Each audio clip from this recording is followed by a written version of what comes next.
Wow, talk about a cliffhanger. Now, The Mandalorian, episode 7, this was a real nail-biting episode. Now, the the previous episode was really good. It showed Mando in action. It showed Mando almost like in a. I heard Hello Greedo, a great Star Wars channel here on YouTube, compare it almost to like a horror movie scenario where he was sneaking up and like taking out the bad guys one by one, taking out his adversaries. It was great. It was awesome. It really showed what this character could do to the best of his abilities in the right scenario.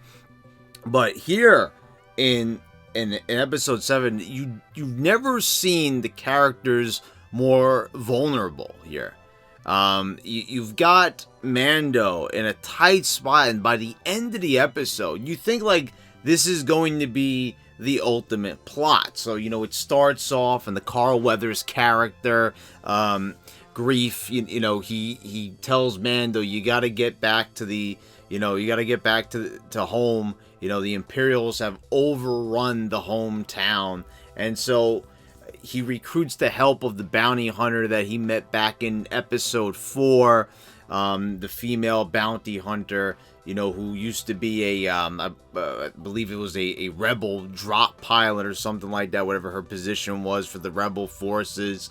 And so he recruits her, and they're going to, go meet Carl Weathers, and they're going to like do this whole plan where they're going to, pretend like they're going to offer up Baby Yoda to the client, who, Mando was originally commissioned by to go get the Baby Yoda for. And, then he rescued it back from that Imperial client.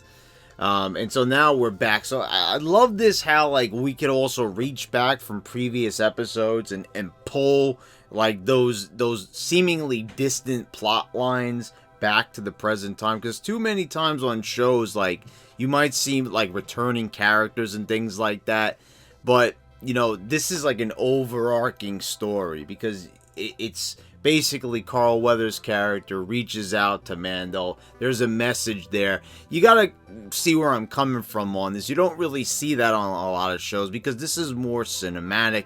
It is a TV series, but it definitely feels like a really big movie. Like it definitely feels cinematic. It is cinematic, but it is a series, and it's being presented in a serial format, which is what George Lucas originally envisioned Star Wars to be. So that's fascinating. This is a massive story, and the funny thing is that every chapter that's told doesn't feel like it's overly long. And I've talked about this even when I reviewed the first 4 episodes all in one shot, all in one video. You could go back and watch it there.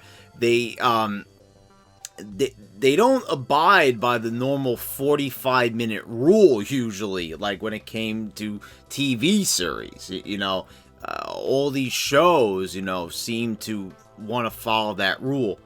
They make it like this is it. It's got to be this certain length, or that's what it's got to be. But here, it never overstays its welcome. Here we've got a big cinematic feel, so we're reaching back and pulling back the Imperial client, and now the story comes full circle. So Mando's been on the run, but now he's got to come back home. He's got to come back to Tatooine, and he also meets back up with the Nick Nolte character. I have spoken, and it's great to see him back. And so and now we see that he's also rebuilt the IG unit from the second episode. We've actually brought this character back, and I thought that was great that they actually brought this character back. And now we're getting to see him again, and but we're not going to for long, because spoiler alerts. Of course, the character dies at the end, because as the plot unfolds, we see that it is a plot that Carl Weathers cooks up. You're gonna come to me we're going to offer up the child, you know, we're going to drive the Imperial forces out of Tatooine. We're going to get, you know, I'm going to get what I want, you're going to get what you want.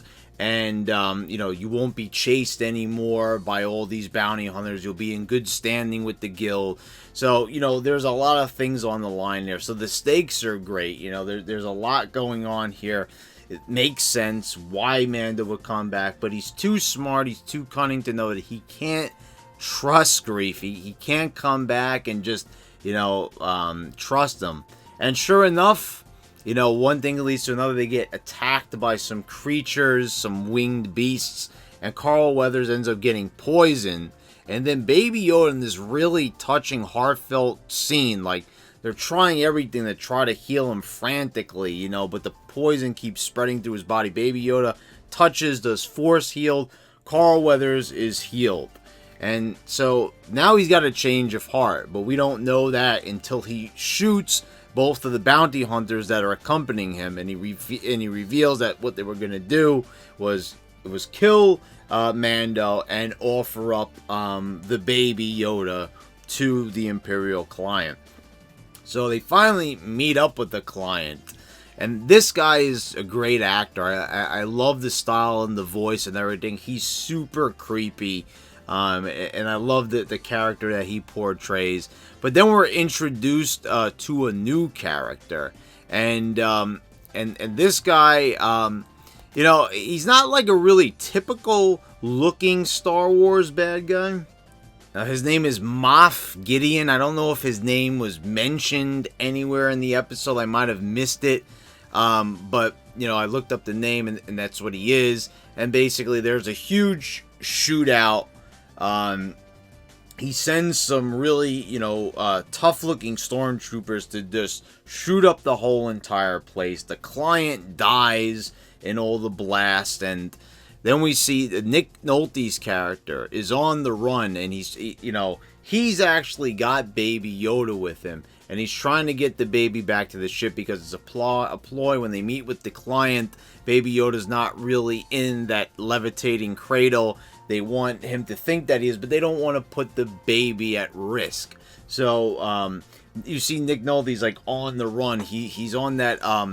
It's not a dewback. I forget what the creature's called. And you see he's like gripping the reins, and he's got Baby Yoda in his arms, and he's galloping. But then you've got these stormtroopers on speeder bikes, and it looks like he's about to get to the ship. You know, the door to the ship is down. He's trying to get to the ramp so he can get on there. Mando's telling him get to the ship. You see he's on the radio, and he's screaming out his name, and he won't respond. But it's because he's so focused on getting to the hatch. He's got to enter that hatch. He's got to get into that ship.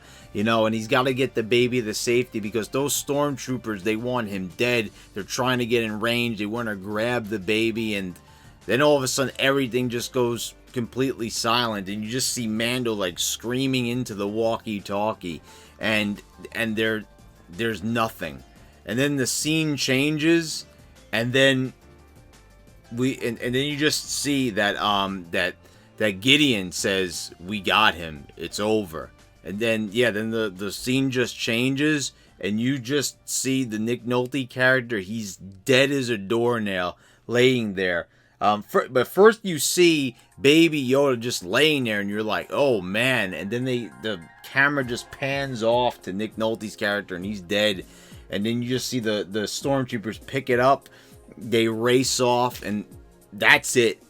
That right there was the perfect ending right there. I mean, there's too many movies and too many shows where they would have just added on another scene. They would have like kept going with it, because like, oh, that's too dark, we don't want to end it right. No, but they cut it right there. End scene, end episode. Watch it next week. That was so perfect. That was probably the most perfect cliffhanger I have seen in quite some time. That was quite the episode, quite the ending.